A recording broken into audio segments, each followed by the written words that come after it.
So how do you feel? Kakausap lang natin ng audition. Sabi mo, you're manifesting this and right now, ayun na nga, ikaw na nga. Alam ko tumawag sa Derek Lawrence sa'yo, di ba? Nung after, nasaan ka no, nung tumawag siya? Actually, nasa I1 sa taping po. Oo. Pinull out po ako sa taping. Kasi Ah. may ini-interview kami. Tapos pinull out po ako ni Miss DJ. Sabi niya, uy, tinatawag ka ni Derek Lawrence. Sa isip-isip ko, sabi ko, hala, yung ginawa ko, pinull out ako sa taping. Sa taping yun ha.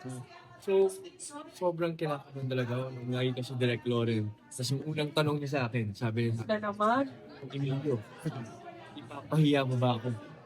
Sabi ko, Derek, ano ba? Sabi niya, handa ka na ba? Papayat daw. Handa ka na ba? Sabi ko, of course, Derek. Sabi niya, sige. Kasi katabi mo niya kasi si Sir Riley. Sabi niya, Riley, okay na yan. Sabi ko, okay na yan, Derek. Ano, ayaw mo ng trabaho? Sabi Direk, siyempre gusto ko. Sabi niya, maganda. Yun. So, grabe. Siyempre, sobrang saya talaga na binigyan ng chance kasi alam ko hindi po lahat niya bibigyan ng opportunity. So, papahalagaan ko po ito. Talagang pagdating mo.